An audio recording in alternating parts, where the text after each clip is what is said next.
Seeds of Kagura, a Senran Kagura story generator, but in 3D. It's meant to stay fun for the player even after multiple attempts, with as little effort as possible. That being said, without a huge multiplayer component, or really any multiplayer component, the game would be a lot easier to make compared to any of my previous projects.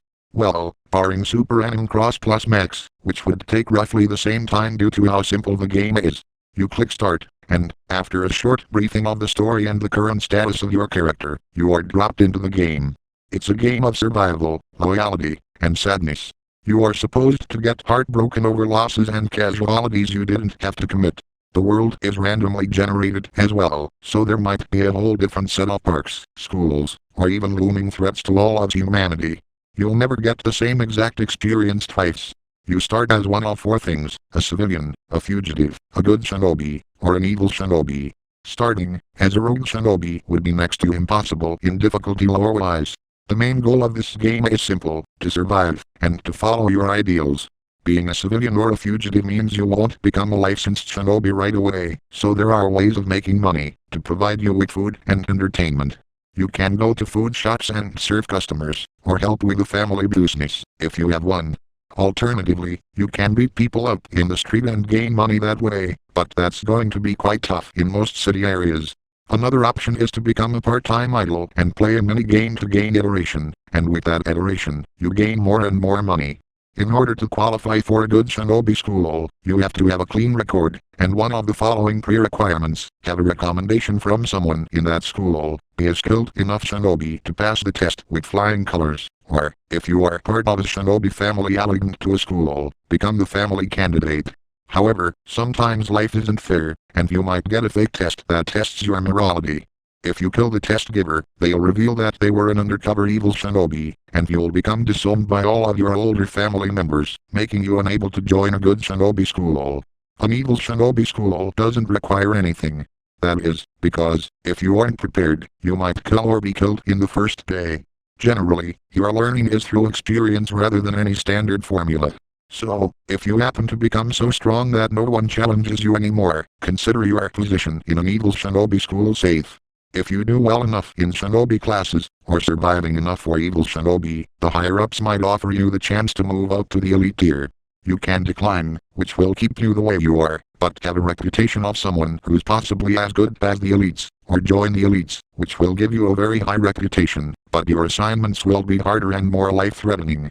The plus side is that, by joining the elites, you have 4, 5, if one of them personally invites you, friends that you can build a friendship with and have join your team without having to scour the entire generated world, or having to train one yourself. Alternatively, if you have a wish to go unaffiliated or to be an idle shinobi group, if you walk close enough to nearby shinobi schools after 5 days, you might end up in a shinobi barrier. Note that the shinobi you may have to fight in these barriers are completely random, meaning their strength can range from being about as strong as you, to being Crimson Kagura level. Get a weapon, before you attempt to attack a shinobi you see, that you can take, as fighting someone who's more skilled at a weapon than you are with your own body, is a really dumb move.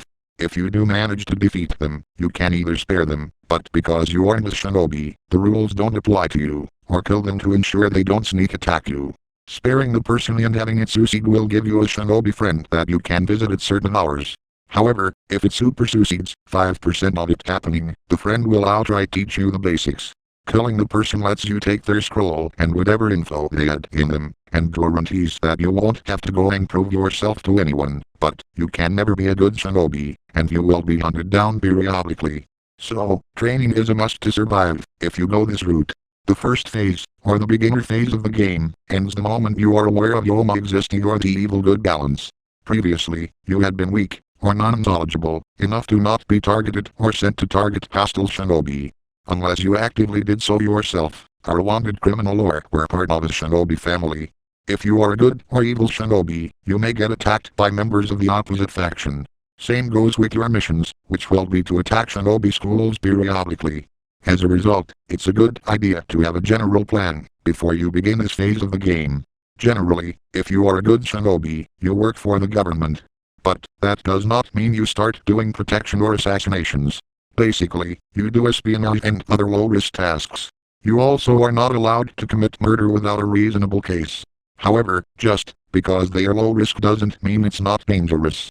Always bring at least one teammate as backup for if something goes wrong. Evil shinobi, however, are entirely self-motivated and work for big corporations and or terrorist groups. Nothing is really disallowed in the evil shinobi world, even for students, and so you'll end up having a kill count in your first mission.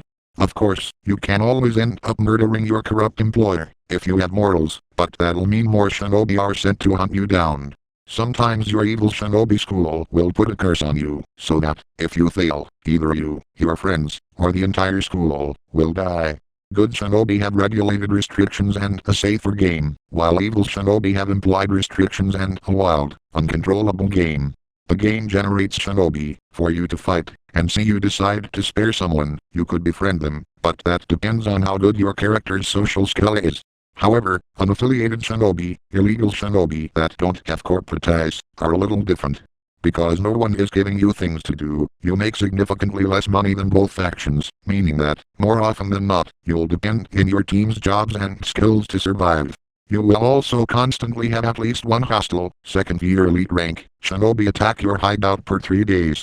However, in this second phase, evil and unaffiliated shinobi, and good shinobi with the righteous trait, will be able to take down entire shinobi schools, if they wish. Be warned that this will increase your threat level in the shinobi world by a metric ton, and graduate level shinobi will get assigned to take you down. The third, and final phase, is when a good shinobi or evil shinobi graduates from the shinobi exam, or, if you are unaffiliated, have taken down a huge yoma or an entire shinobi school. All shinobi are meant to fight yoma, wherever they go, and so, if you see one, kill it. Good shinobi are not bound to the laws, and sometimes are assigned to kill traitors or government opponents. Also, failing a mission means to either kill yourself or be hunted down like a dog. Evil shinobi now have free reign to do whatever they want, given they are stronger than some other shinobi. A third phase unaffiliated shinobi group or individual is considered even more dangerous than a yoma threat, and as such, expect to be featured again at any moment. This phase lasts forever sometimes, until either you die, or you manage to kill every last shinobi in the map other than your own, thereby ending the shinobi system. In random generation, an end goal might be spawned, like defeating Shin to end the Yoma threat once and for all, which is extremely hard, and even as the strongest shinobi by yourself, you might not be able to do it. Occasionally you may come into direct conflict with Kagura, the character, if the seed allows it. Finally, the combat portion of the game plays like shinobi versus, but with the ability to go up walls and put up shinobi barriers, as well as having more than 3 secret ninja arts, up to 5.